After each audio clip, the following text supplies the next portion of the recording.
Welcome back. આગની બે ઘટના જે નિર્દોષોના જીવ લીધા છતાં હજી સુધી નગરોડ પ્રશાસન જાગવાનું નામ નથી લેતું।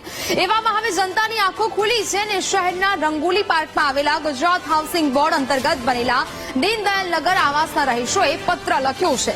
છેલ્લા 7 વર્ષથી રહેતા લોકો ભયના ઓછાયા હેઠળ વસવાટ કરે છે। બિલ્ડિંગમાં ફાયર સેફટીના સાધનો તો છે પણ શોભાના ગાંઠિયા સમાન સાધનોનો ઉપયોગ થઈ શકે તેમ જ નથી અને બીજી બાજુ વિકાસની વાતો કરતા પ્રશાસન તરફથી બીયુ પરમિશન પણ આપવામાં નથી આવી।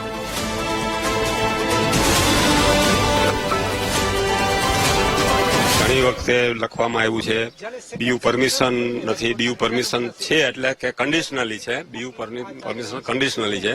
એમાં એવી કન્ડિશન છે કે આપણે જે સોલાર સિસ્ટમ થાય પછી જ બીયુ પરમિશન ખરેખર આપી શકાય। હવે સોલાર સિસ્ટમ નથી ત્યાં લગી બીયુ પરમિશન કાયદેસર રીતે મળી શકે નહીં અને એને કેન્સલ કરવાની નોટિસ પણ આપેલી છે પણ છતાંય આ લોકોએ કોઈ એને ધ્યાને લીધું નથી અને અત્યારે એબી વિંગ ને અંદર ફાયર ફાઈટર જાય તો બહાર નીકળી શકવાના કોઈ ચાન્સીસ નથી। એટલે ફાયર ફાઈટર જ જો બહાર ન નીકળી શકે તો માણસો તો કેવી રીતે નીકળી શકે? ફાયર સેફટીમાં અમે લોકોએ લેટર લખ્યો છે। 2019માં આપણે રાજકોટ ફાયર વિભાગે નોટિસ પણ ઇસ્યુ કરેલી, જે નોટિસનો અમલ કરવામાં આવેલ નથી। ફાયર સ્ટેર નથી, સ્ટ્રેચર લિફ્ટ નથી અને માર્ગ પણ 6 મીટરની અંદર છે તો ફાયર ફાઈટર આવે તો એમ કે આવવા જવાની પણ તકલીફ પડે એવી અમે રજૂઆત કરેલી છે।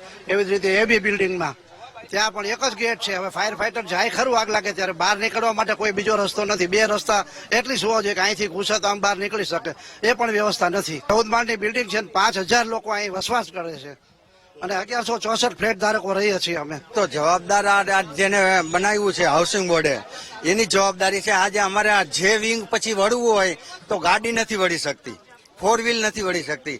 આજ ફાયર ફાઈટર વળે કેવી રીતના? એક વખત ટ્રાય કરીને ચેક કરે તો ખબર પડે કે હકીકત શું છે।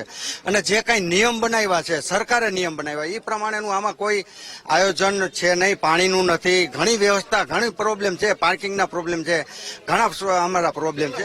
વર્ષોથી અમે અહીંયા 2016 થી અમને સોંપવામાં આવ્યું ત્યારથી રહી છીએ પણ આવા જે ઘટના બને છે ને ત્યારે અમને ખબર પડે છે કે આવું અહીંયા 14મા માળે થશે તો શું થાય, પરિસ્થિતિ શું થાય, માણસ ઉતરી નહીં શકતા। એટલે લિફ્ટ અમારી એવી નાની છે, 4 જણામાં પૂરું થઈ જાય છે। એટલે લિફ્ટનો અમારા પ્રોબ્લેમ તો છે જ। આજ કોઈ બીમાર પડ્યું, કોઈ એક્સિડન્ટલી એક્સપાયર થયું તો એને નીચે કેમ ઉતારવા, એવા ઘણા પ્રોબ્લેમ છે। એ સોલ્વ ના થાય ત્યાં સુધી અમારા પ્રોબ્લેમ ઉભા જ છે। મારી માંગ એટલી જ છે કે તમે હાલની તકે જે નિયમ પ્રમાણે જે એનઓસી આપવી જોઈએ આપી નથી। પ્રાઇવેટમાં તમારે સોલાર ફરજિયાત છે, સરકારમાં નહીં, સરકારમાં હોવો છે ને તો એ આપતા જ નથી। આને ઘણી વખત રજૂઆત કરી, અહીંયા જે રજૂઆત કરી તો ભાઈ આપતા નથી।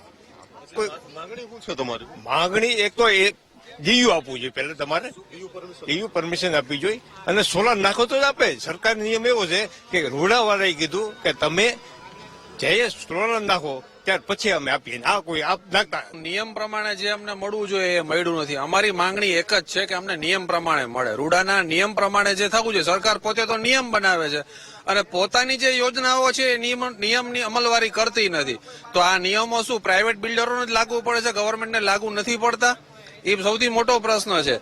આવા બિલ્ડરોના હિત, ગુજરાત હાઉસિંગ બોર્ડના જે બિલ્ડરો છે, ડેવલપરો છે એના જુદા નિયમો છે અને પ્રાઇવેટ બિલ્ડરો છે એના જુદા નિયમો। આવું તો કઈ હોઈ ન શકે કારણ કે આ સરકારી યોજના છે એટલે ખૂબ ભ્રષ્ટાચાર થયો હોય એવું અમે તો શરૂઆતથી જયારે રહેવા આવ્યા ત્યારથી કહેતા આવીએ છીએ પણ સરકાર પણ આના ઉપર કોઈ પગલા ભરવા જોઈએ પગલા ભરતી નથી। અત્યારે અમારો કેસ જે આ છે એ હાઈકોર્ટની અંદર ચાલુ છે, એમાં પણ અમને સરકારે જે નિયમ બનાવ્યા છે એ પ્રમાણે ન્યાયિક તપાસ કરીને અમને ન્યાય અપાવે સરકાર, એવી અમારી માંગણી છે।